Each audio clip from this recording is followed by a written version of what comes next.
आप सभी को दिवाली की हार्दिक शुभकामनाएं।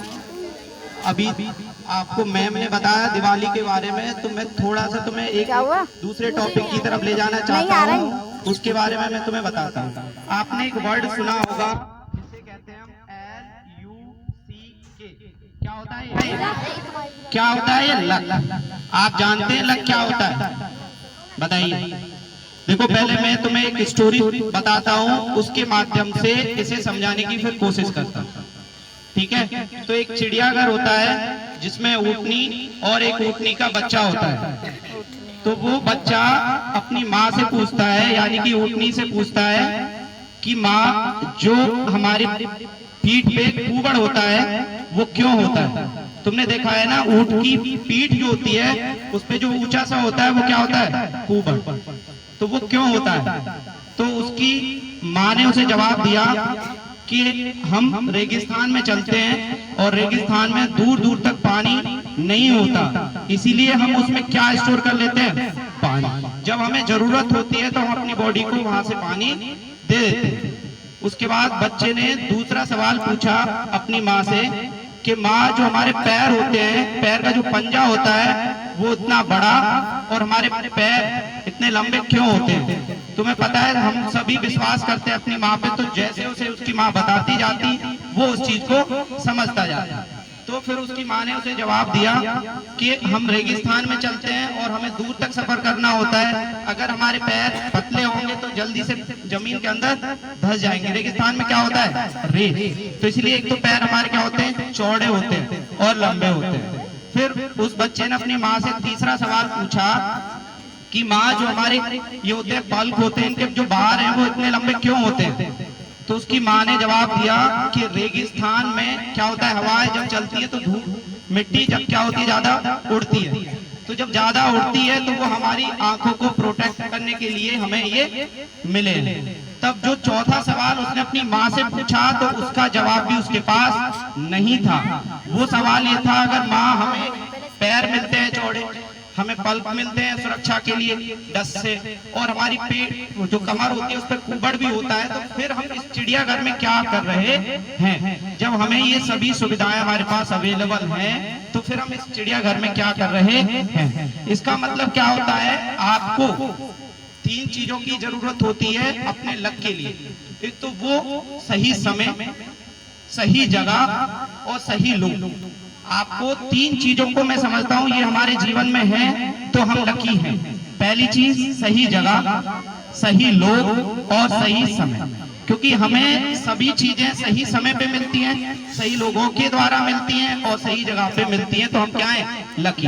अब मैं तीनों वर्डों को अलग अलग स्पेसिफाई करना चाहता हूँ। पहला वर्ड जो मैंने बोला है जगह। तो हम सभी, जैसे आप स्टूडेंट हैं, आप सभी के लिए जो सही जगह है वो है आपका स्कूल। वो क्या है आपके लिए? स्कूल। दूसरा जो मैंने वर्ड यूज किया है सही समय, ये आपका बिल्कुल सही समय है जिस समय पे आप पढ़ रहे हो। आप बुजुर्ग होके पढ़ना पसंद करोगे या इस अवस्था में? बोलिए, इस अवस्था में। तो जो हमारे पढ़ने की उम्र होती है, जो आपकी उम्र है वही होती है। जो पढ़ने की जगह होती है, स्कूल होती है, वो आपके पास है। और तीसरी चीज होती है सही लोग। सही लोग इट मीन्स आपके जो आप टीचर हैं वो आपके लिए क्या है? आपके गाइडर हैं। ये आपको जो बताएंगे वो आपके लिए ठीक बताएंगे। तो मैंने तुम्हें तीन वर्ड बताए। आप लकी हो तो उसका मतलब आपके पास वो तीन चीजें होनी चाहिए। एक तो आपके पास सही जगह होनी चाहिए, और एक आपके पास सही लोग होने चाहिए, और सभी और क्या होना चाहिए? सही टाइम होना चाहिए। तो मैं ये मानता हूँ इस टाइम आपके पास तीनों ही चीजें अवेलेबल हैं। टाइम भी है, आपके पास जगह भी है और टीचर भी है। तो सबसे पहले आप अपने आप को लकी मानिए, और खुद मैं चाहता हूँ एक बार आप अपने लिए क्लैपिंग करिए कि आप क्या हैं? लकी। आप क्या हैं? लकी। अगर आपके पास कितनी भी क्वालिटी हो, आपके पास कितनी भी क्वालिटी हो, और अगर आपका वहां सही टाइमिंग ना हो, यानी कि सही समय या सही जगह नहीं हो, जैसे अभी मैंने तुम्हें स्टोरी में बताया था कि जो ऊँटनी होती है और ऊँटनी का बच्चा, उनमें क्वालिटी थी कि वो रेगिस्तान में चल सकते थे और वो अपने आप की सुरक्षा कर सकते थे, पानी जो चाहिए पानी भी मिल सकता था और डस्ट से भी बचा सकते थे, लेकिन उनके पास क्या नहीं था? सही जगह जहां वो अपनी क्वालिटी को दिखा सके, वो उनके पास क्या नहीं थी? जगह। तो आपके पास मैं मानता हूं वो सभी चीजें अवेलेबल हैं। तो मैं एक चीज और तुम्हें बताने जा रहा हूं जो अभी मैम ने पहले बता दिया था कि आप पटाखों का यूज ना करें। इससे हमें क्या होते हैं? 4 लॉसेज होते हैं। पहला, आपकी मनी वेस्ट होगी। आप उस मनी से ही आपको जो चाहिए और सामान, जैसे आपके पास शूज नहीं है, सॉक्स नहीं है, आप विदाउट ड्रेस आ सकते हैं, तो उस पेमेंट को वहां खर्च कर सकते हैं। दूसरा, जो हम पटाखे छोड़ते हैं उससे क्या होता है? एक तो नॉइज पॉल्यूशन होता है कि नहीं? नॉइज मीन्स ध्वनि प्रदूषण। उसके बाद और दूसरा क्या होता है बताएंगे? डस्ट। उसका जो कागज रैपर में आते हैं पटाखे, वो करेगा क्या? डस्ट आएगी। डस्ट से भी क्या होता है? पॉल्यूशन होता है। और एक होता है एयर पॉल्यूशन, उसमें से क्या निकलता है? धुआं यानी कि जहरीली गैस है। तो तुम्हें जिस चीज के बारे में पता है, उसके तुम्हें नुकसान पता है, फिर भी तुम उस चीज को यूज कर रहे हो, तो आप क्या अपने आप को समझदार समझते हो? अब आपको पता है आगे कोई गड्ढा है, आप वहां जाओगे, आप उसमें पैर रखोगे, आपको पता है तो आप गिरने हो, लेकिन हम क्या करते हैं? फिर भी गलती कर देते हैं।